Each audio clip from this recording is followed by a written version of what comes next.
Puede sentarse, bienvenido, buenos días. Mis lágrimas son de alegría, tristeza, gozo, esperanza. Y al ver todo esto, al ver la disposición del hombre de hacer las cosas bien para Dios, siempre debe ser un motivo de esperanza para cada uno de nosotros. Me gozo gracias a todos los que han hecho un esfuerzo, sin nombrar a alguien específico, a todos. Es una bienvenida para ustedes, para la casa, de parte de Dios. Siéntalo así,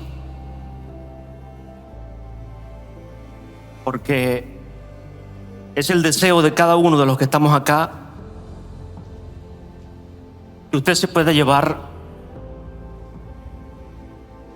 un pedacito de la iglesia, un pedacito de lo que es el Dios al cual servimos, de lo que ha hecho con cada uno de nosotros, de lo que está haciendo, de lo que seguirá haciendo. Que aquí ninguno es perfecto. Estamos buscando al Dios perfecto, sí. Estamos clamando al Dios perfecto. Y toda esta semana se conmemora algo que cambió la historia de la humanidad en dos.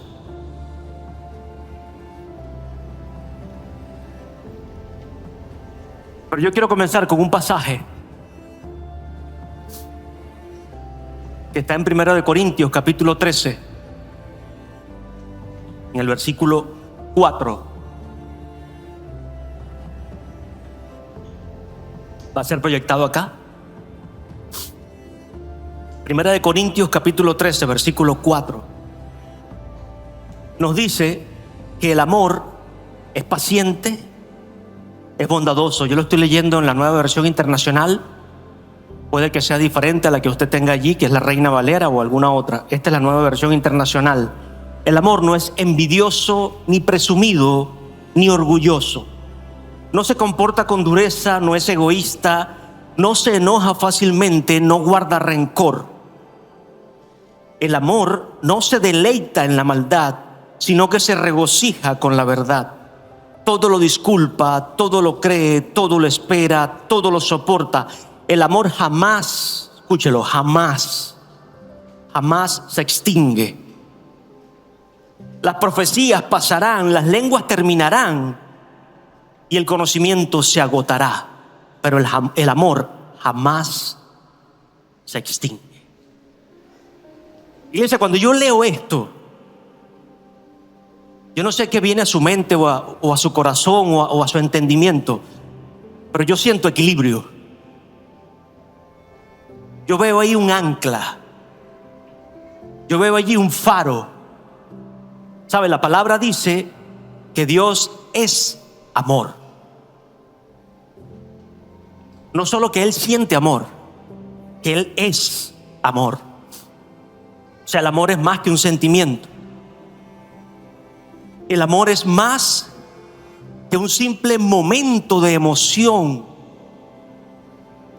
El amor es ese faro, esa ancla, esa energía que canaliza todos esos sentimientos que podemos tener nosotros y los lleva a un equilibrio. Dice que no es egoísta. ¿Sabe? Cuando se nos puede venir el ego muy alto y queremos todo para nosotros, empezamos a tejer todo para nuestra conveniencia. El amor de Dios te lleva a un equilibrio y nos dice: yo no te hice egoísta. Dice que es bondadoso, más bien está hecho para dar. Dios en el principio, dice la palabra, ordenó la tierra porque estaba desordenada y vacía. Desordenada y vacía. La ordena. Forma los cielos, los mares, los continentes, las aves, las bestias del campo, forma toda la creación. O sea, prepara un ambiente para que el hombre, su creación especial, lo habitara. O sea, desde el principio, Dios preparó nuestro entorno y vio la creación excelente al punto que dijo, Él es. Cuando forma al hombre y pone en él, da de él lo mejor, su esencia, su espíritu. Dice la palabra que sopló aliento de vida en nosotros y nos hizo a su imagen y semejanza. O sea, nos dio poder de razonar, poder de elegir, poder de pensar. Nos dio toda esa capacidad. Preparó el mejor entorno para nosotros. Hoy, cuando un padre o una madre tienen la posibilidad de que venga un hijo en camino, agarran un espacio vacío, una habitación vacía y empiezan a soñar. Y hoy nosotros, en nuestra corta capacidad como padres o como humanos, podemos pintar, podemos comprar cuna, podemos el móvil, las cosas que hacen bulla porque nos gusta y queremos darle lo mejor para recibir a ese pequeño o esa pequeña que viene en camino. Todo eso es material alcanzable de alguna manera por nosotros. Pero ninguno de nosotros podía pintar un paisaje natural y hacerlo realidad. Ninguno de nosotros tenía el poder creativo para hacer la majestuosidad que está a nuestro alrededor. El Dios de lo imposible lo hizo posible. Nuestra imposibilidad, Dios la hace posible. Desde el principio. Yo quiero que usted tenga eso claro. Por amor, dice la palabra que no es egoísta. O sea, no es que Dios nos necesitara o se sintiera solo. Nos soñó. Por amor, Él te soñó. Por ese mismo amor, no tuvo reparo en darnos lo mejor de Él, en colocarnos en el mejor lugar, en formar el mejor espacio para que tú y yo viéramos y dijéramos, wow, es que esto no tiene comparación, para que no quedara duda.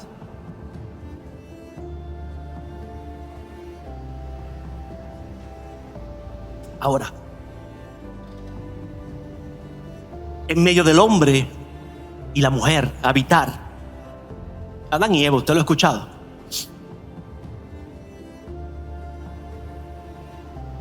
Todo está perfecto. Pero viene la instrucción. Viene la instrucción de parte de Dios. Porque cuando Él nos da algo, nosotros tenemos que aprender a valorarlo y a cuidarlo. Y dice, mire, coman de todo, disfruten de todo lo que está acá. Pero de eso, o sea, de una fracción mínima, no coman, porque el día que lo hagan, ciertamente van a morir. La instrucción que Dios nos da no es para muerte, es para evitar que nos metamos en problemas y en caminos de muerte y destrucción. Lamentablemente, parece que desde el principio nos gusta el riesgo, el peligro. Nos llama la atención lo prohibido. Y esta instrucción estaba muy clara. O sea, Dios no fue ambiguo, Dios no fue difuso, Dios fue muy claro. Y nosotros tenemos que dejar de pensar que nuestras decisiones solo nos afectan a nosotros. Es mi vida, es mi espacio, es mi decisión. Pues déjame decirle, hermano, iglesia, al que nos visita por primera vez, tu decisión y la mía no solo va a afectar tu vida, va a afectar tu entorno. va a afectar tu hogar, va a afectar tu familia, va a afectar a tus hijos, va a afectar a tus amigos, va a afectar a tus hermanos, va a afectar a todo el que puede estar cerca de ti. Es inevitable.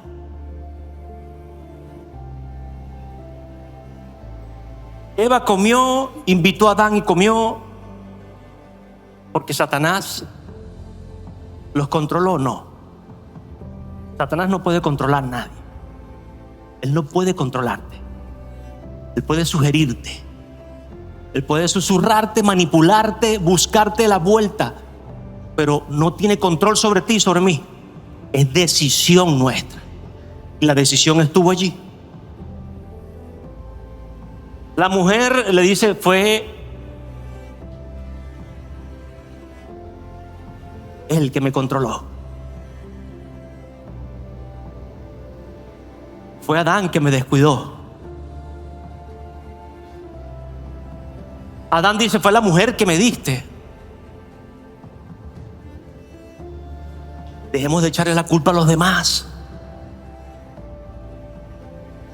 No puedo decir yo como hombre es la mujer que me diste, es la decisión que tomé.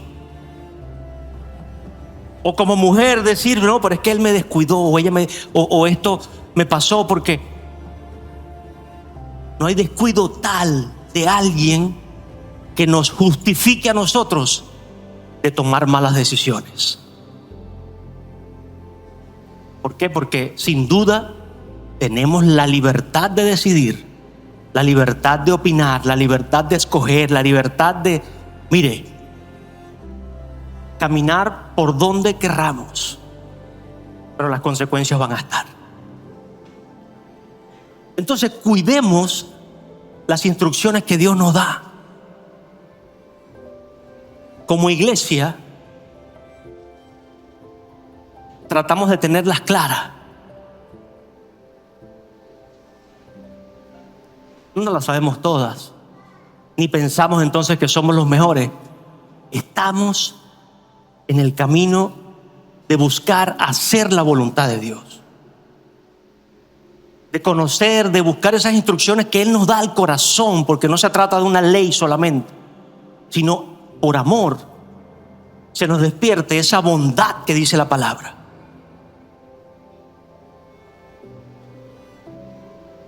Entendiendo entonces que desde el principio Dios muestra su amor,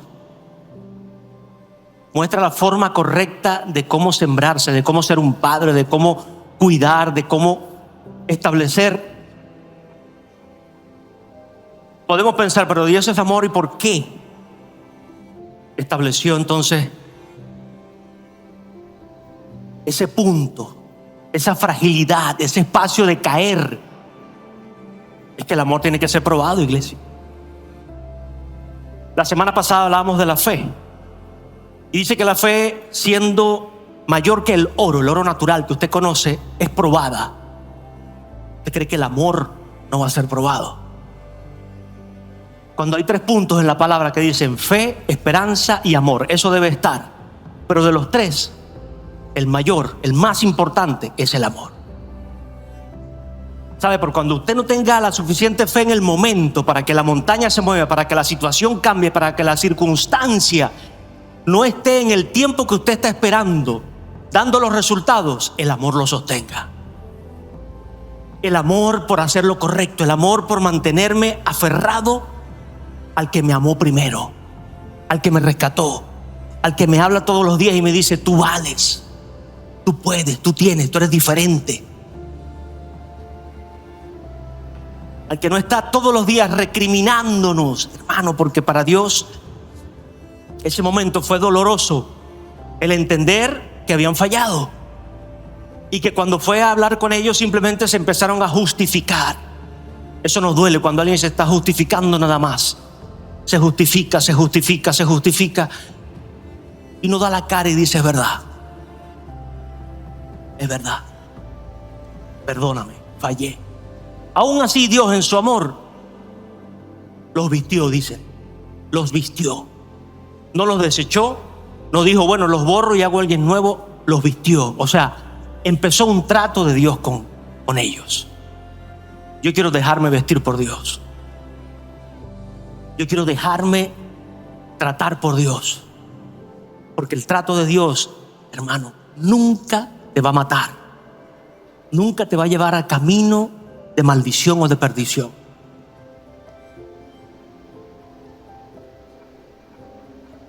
¿Serán procesos dolorosos? Es probable. Pero allí se gestó una deuda que nadie podía pagar. Nadie.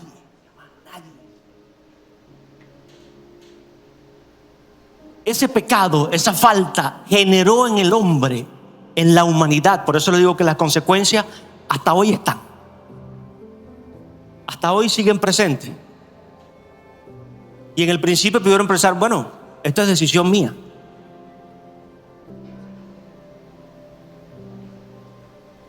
Esa deuda no se podía pagar. Dice que entró la muerte, porque la paga del pecado es muerte. Dios nos hizo para ser eternos y por la falla, por la decisión de uno, entró la muerte. Entró la deuda que ningún otro hombre podía pagar.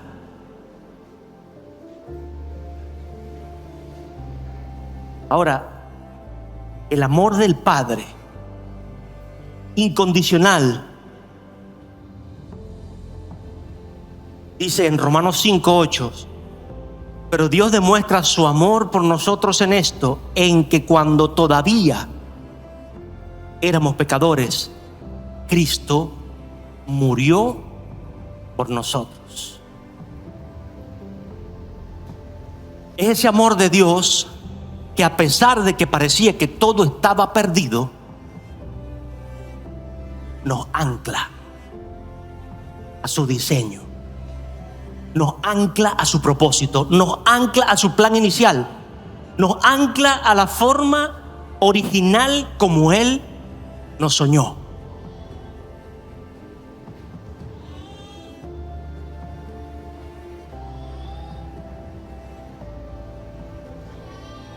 Y aparece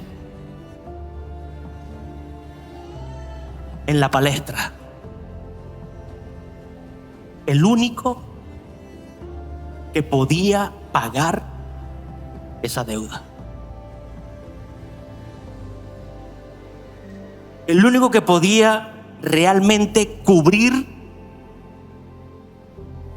la deuda que todo el oro, que todo el lujo, que todo lo que usted pueda pensar o soñar, yates, buenos carros, fama, fortuna, gloria, nada de eso podía pagar la deuda que teníamos nosotros con Dios.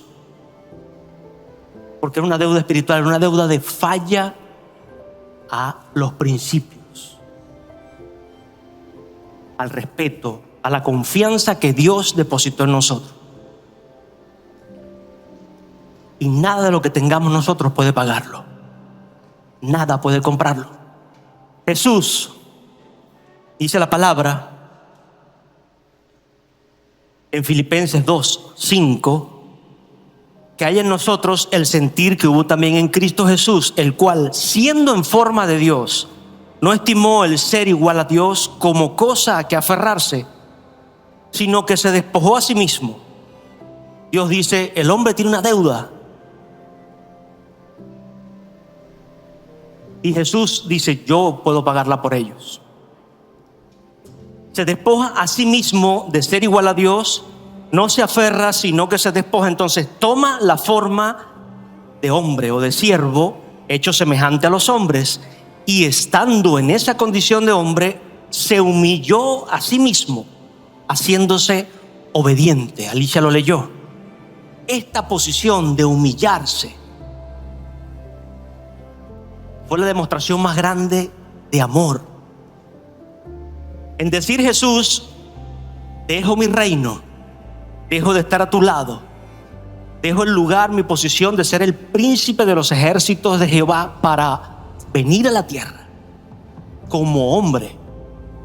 Y no solo eso, no vino como rey, no vino como el obispo, no vino como el apóstol, no vino como el como el siervo. Y se humilló a sí mismo, permitió que lo humillaran, aguantó toda vejación, aguantó toda culpa, aguantó todo desprecio, aguantó toda burla. A veces nos preocupamos por la ropa que cargamos, por cómo nos vamos a vestir, por esto, por lo otro. Y él fue despojado de toda su ropa. Fue vejado, fue maltratado, fue llevado a los límites de dolor.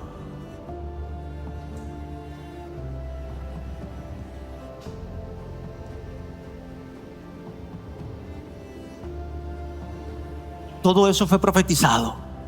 Todo eso se habló 700, 800, 1000 años antes de que aconteciera. Y detalles se dieron, detalles que están en la Biblia, de cómo iba a ser ese suceso.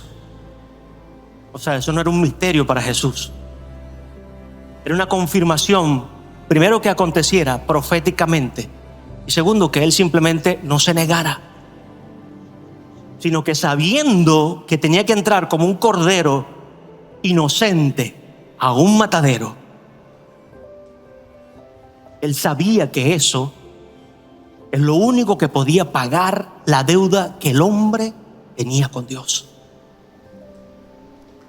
Por eso no tuvo más nada que aferrarse sino al amor que él sentía por el Padre, porque entendía el amor que Dios tenía por nosotros, tiene por nosotros, y lo comparte.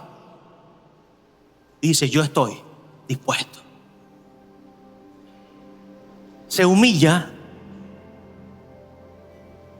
compartiendo nuestra humanidad, viviendo lo que tú y yo padecemos, porque nadie entonces puede decir: no, pero es que Él es Dios, Él es fuerte, Él tiene algo especial, Él tiene algo distinto a nosotros, que 100% hombre. Nuestro umbral de dolor tiene diferentes niveles de acuerdo a cada persona. Y yo vi uno muy alto, que era el de mi madre. La vi fracturarse una mano, la vi que el doctor se la enderezara sin anestesia, sino preguntarle cuando llegábamos a visitar al médico, porque era un familiar amigo hace muchos años. Y él le agarra la mano y le dice: para ver. Y en la misma agarrada, ¡plum!, le agarró la mano y se la encajó otra vez en su posición, sin anestesia, sin hablarle, sin decirle nada. Y mamá hizo: una fractura total del hueso. Y él le dice: tú eres brava, mujer. Yo he visto gente, hombres aquí llorando y derretirse aquí con una fractura menor, y yo enderezárselo así. Bueno, yo no sé si fue la sorpresa o fue simplemente mi mamá tenía el umbral de dolor muy alto.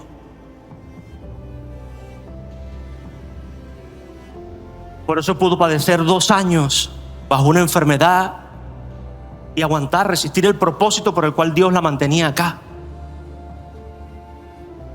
Pero el umbral de cada persona es distinto. Ahora, a Jesús le desprendieron todos los huesos. Dice que sus huesos se desencajaron. Los latigazos, las heridas, cargar la cruz. Y nadie que le hablara y le dijera: estoy contigo. No había una mano que lo levantara. Como hoy podemos tener alguna situación, y estoy seguro que vas a tener gente a tu alrededor levantándote. Jesús estaba solo allí, como estaba profetizado, porque te dejarán, te darán la espalda, te negarán, perdón.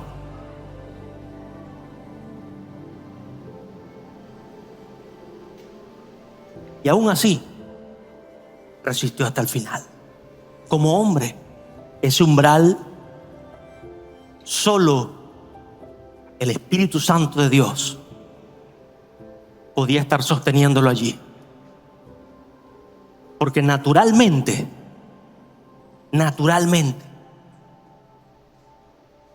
no era posible. Naturalmente no era concebible.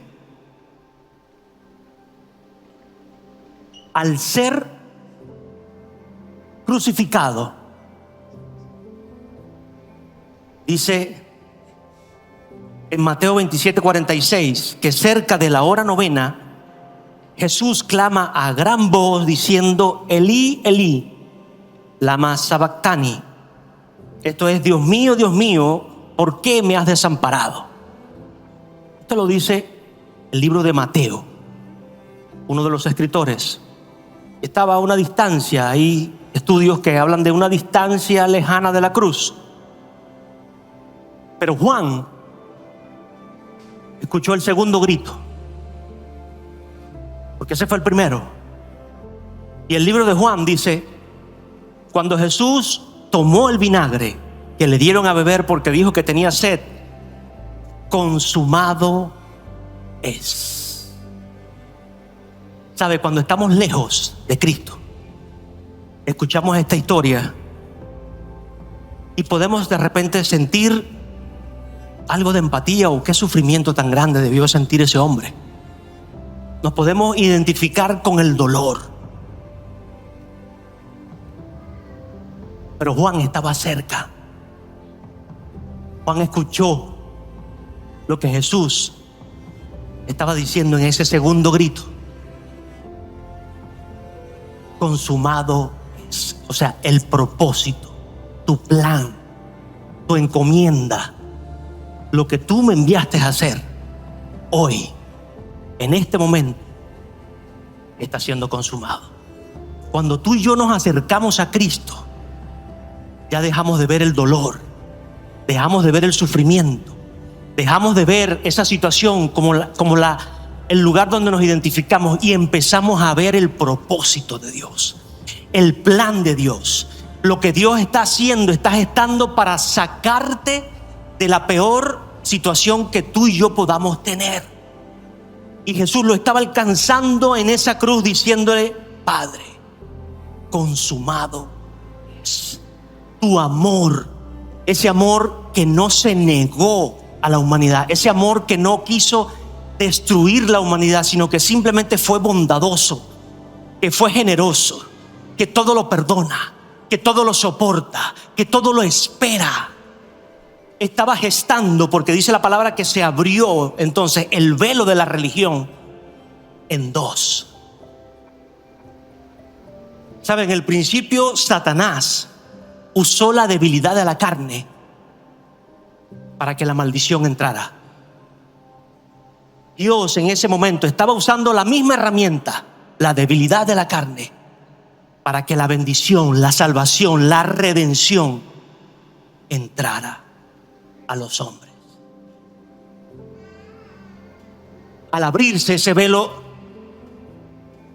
ese consumado es: el camino perfecto quedó abierto para que cada uno de nosotros pudiera tener acceso nuevamente, como en el principio, a esa gloria del Padre, a la comunión con Dios, al acercarnos a Él. Tuvo que darle por amor la espalda a su hijo, a lo más preciado que tenía en el cielo,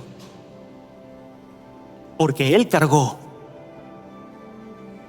con la deuda que nosotros no podíamos pagar. Esa deuda la llevó Jesús en sus hombros. Pero cuando el tribunal de la religión, cuando el tribunal del gobierno lo declaró a él culpable, el tribunal del cielo lo declaró inocente, porque no tenía culpa, porque no tenía pecado, porque no tenía carga de maldad, porque Él era el amor manifiesto de Dios para los hombres. Iglesia, esa deuda se pagó. Y ahí es donde Satanás se agarra, no sé si tendrá pelo, que él se agarró y dijo: ¿qué hice? ¿Qué hice? No se lo esperaba, no lo pensaba, no lo imaginaba. Él simplemente estaba erradicando, pensó que estaba matando la semilla que podía traer salvación al hombre, y pensó que la estaba exterminando. y lo que hizo fue exaltarla. El Dios que transforma la maldición, como lo decía Alicia, porque la cruz se veía como maldición, en una bendición. Es el Dios que quiere entrar a tu vida. Es el Dios que dejó el camino perfecto para ti y para mí, no a religión, sino a relación con Él. Es el Dios que quiere entrar a decirte: todo tu pasado, yo lo conozco, lo tengo presente, pero cuando alguien se acerca a mí por este camino que yo dejé, claro, evidente, efectivo, con un corazón sincero, yo no lo desprecio, yo lo recibo, yo lo abrazo, yo lo visto, yo lo levanto, yo lo sano. El tribunal celestial lo declara inocente.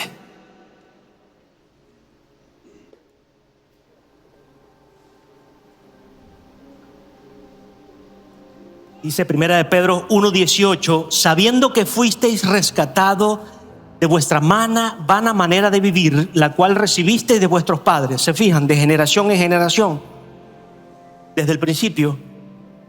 No son cosas corruptibles como oro o plata, sino como la sangre preciosa de Cristo, de un cordero sin mancha y sin contaminación, ya destinado desde antes de la fundación del mundo, pero manifestado en los postreros tiempos por amor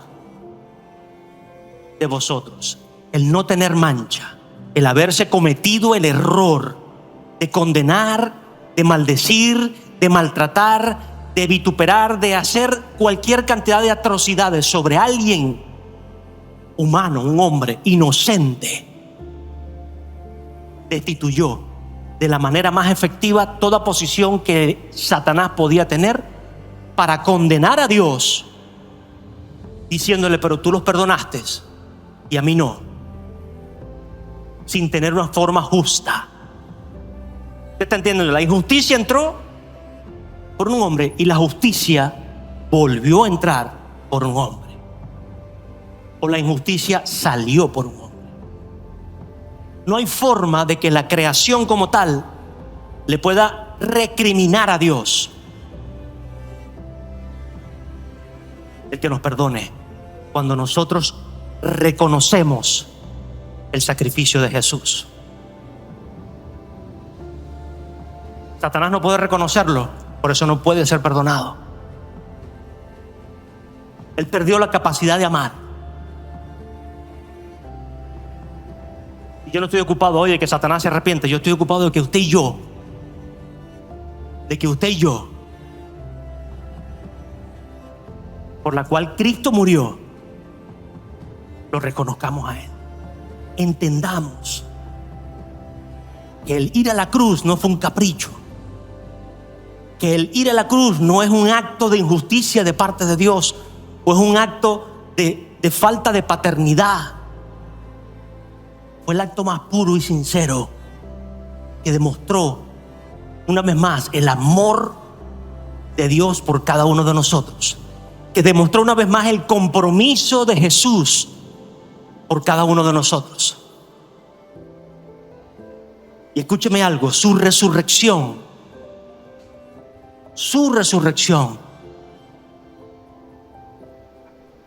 nos da a entender que donde Jesús llega,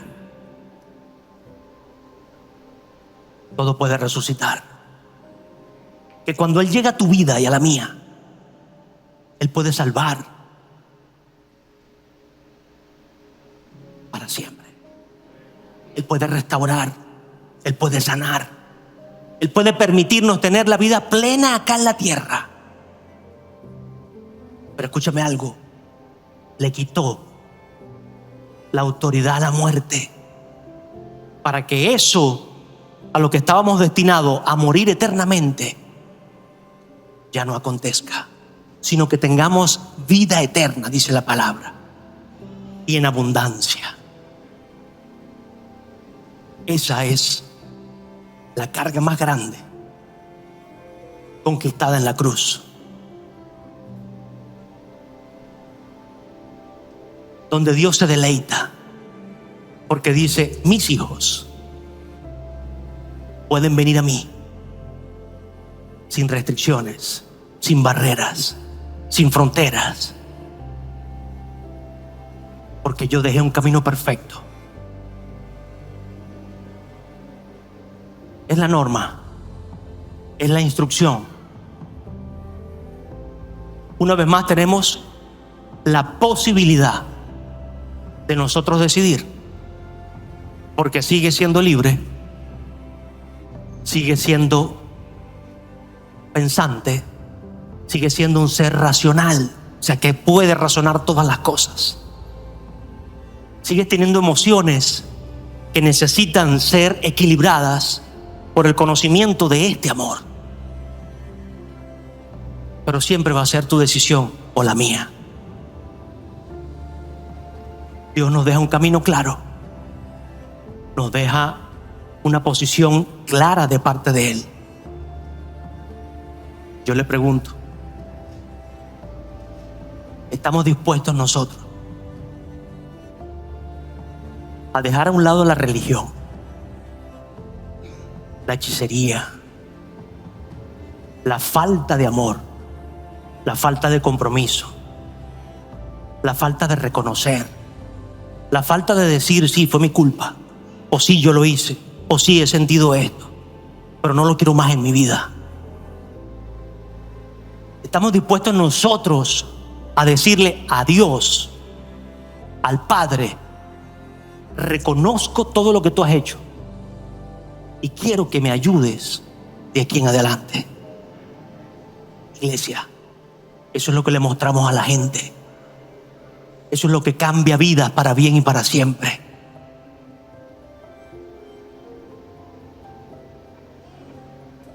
Podemos leer la palabra de arriba abajo, hacia adelante, hacia atrás, y sabernos todos los versículos de la Biblia. Y podemos salir a hablar a los cuatro vientos. Si no hay amor, la misma palabra dice, son gritos, es bulla. Podemos tener la fe que mueva todas las montañas. Si no hay amor, es espectáculo. Pero ese amor es sobrenatural, no es un sentimiento, es una decisión. Es una decisión, hermano. Amén. ¿Sabe? Hoy vamos a tomar Santa Cena. Yo quiero leerle un corto pasaje que está en Lucas 7:39. Al ver esto, el fariseo que lo había invitado dijo para sí, porque él invitó a Jesús, es un fariseo. Eran estas personas que vivían retando, religiosos que vivían retando a Jesús. Lo invitó a su casa a comer. Y también había invitado a una mujer, o entró una mujer que era reconocida en el lugar como una pecadora de la vida ligera, por así decirlo. Entonces el fariseo dice dentro de sí: si este hombre fuera profeta, sabría quién es la que lo está tocando y qué clase de mujer es. Una pecadora. Porque ella hizo una serie de cosas al ver a Jesús que no cualquiera haría. Y se las voy a describir acá. Pero fíjese que dice que él habló dentro de sí, o para sí. Y Jesús dice a manera de respuesta: Simón, que era el discípulo que estaba con él, tengo algo que decirte. Y Simón le dice: dime, maestro. Dos hombres debían dinero a cierto prestamista. Uno debía 500 monedas de plata y el otro 50. Como no tenían con qué pagarle, el prestamista perdonó la deuda a los dos. Ahora bien, le pregunta Jesús: ¿cuál de los dos lo amará más? Supongo, dice Simón, que aquel a quien más le perdonó. Contestó Simón. Has juzgado bien, le dice Jesús. Yo quiero que preste atención. Este hombre habló dentro de sí.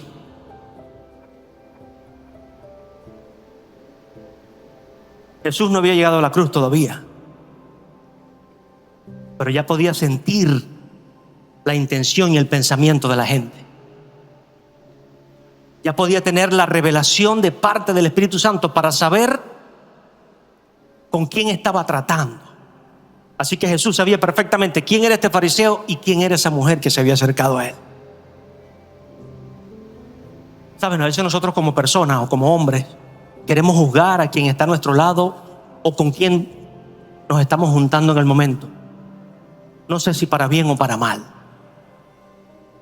Uno debe realmente buscar juntarse con las personas que están en tu propósito, es verdad. Pero no se afane en tratar de juzgar a alguien por la persona que está a su lado. Porque podemos caer en el error de que esa persona simplemente esté buscando en amor sincero que haya un cambio en ese que está a su lado. Jesús permitió que esta mujer, con toda la cola que tenía de chismes, de murmuraciones y de verdades, quizás se acercara a él sin problema. Y no tuvo el mismo reparo, o tuvo el mismo reparo con este, que solo lo invitaba para tratar de hacerlo caer o para sacarle alguna información. Y me gusta porque Jesús no le habla directamente a él, sino le dice: Simón, como nos puede estar diciendo hoy, porque quizás no está diciendo tu nombre directamente, pero le dice el que está a tu lado: yo he venido a perdonar. Lo que tú hayas hecho, Jesús nos está diciendo hoy que Él es ese que trae reconciliación y perdón, sin importar la deuda que tú tengas. Y dice: al que se le perdonó más, ama más. Para mí eso es una verdad. Pero Dios no ve ningún pecado diferente. Dios lo ve todo por igual. Y el que se crea más santo acá, por lo menos uno tiene. Y ese uno habla de pecado igual, habla de deuda. Así que yo no sé cuál es la deuda suya o la mía, solo quiero que Dios me la perdone. Solo quiero que Dios me ayude a olvidarla, a pasarla, a dejarla atrás, y que a usted y yo podamos seguir adelante. Jesús le dice a Simón: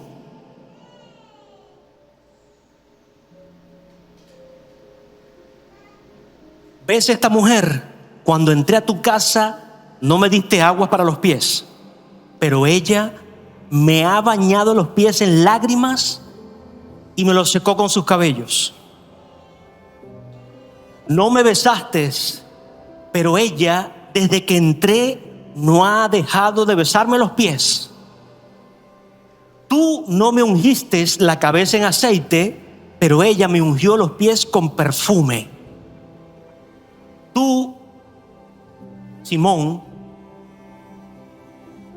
por esto te digo, si ella ha amado mucho, es que sus muchos pecados le han sido perdonados. Entonces Jesús le dijo a ella: tus pecados quedan perdonados. Los otros invitados comenzaron a decir entre sí: ¿quién es este que hasta perdona los pecados? Y Jesús lo único que le dijo: tu fe, mujer, te ha salvado, vete en paz.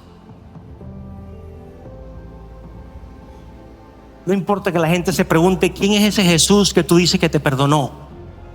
En paz.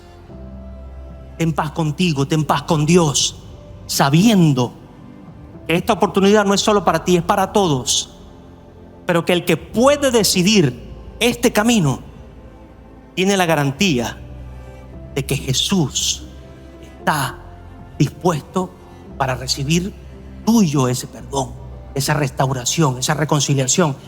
Dejar de ser lo que éramos para empezar a formar ese nuevo hombre, esa nueva mujer, ese nuevo niño, ese anciano, porque no importa la edad, no importa el tiempo, no importa el espacio, sino el momento de encontrarnos con este Jesús que ella se encontró. No había ido a la cruz, pero ya a ella se le reveló quién era este Cristo. Esta mujer tenía un amor intenso por la vida que tenía, pero sabía que en él había esperanza. No tuvo reparo en derramar sus lágrimas, en derramar perfume costoso a los pies de Cristo, en limpiar sus pies. Y muchas veces a nosotros nos cuesta venir a la iglesia o reconocer algo en lo que hayamos podido fallar. Cuando nosotros tomamos la Santa Cena, es recordar momentos así. Saber que Cristo, antes de ir a la cruz, si pueden repartan por favor el pan y el vino. Antes de ir a la cruz, habló de este acto como esa conmemoración de lo que él iba a consumar.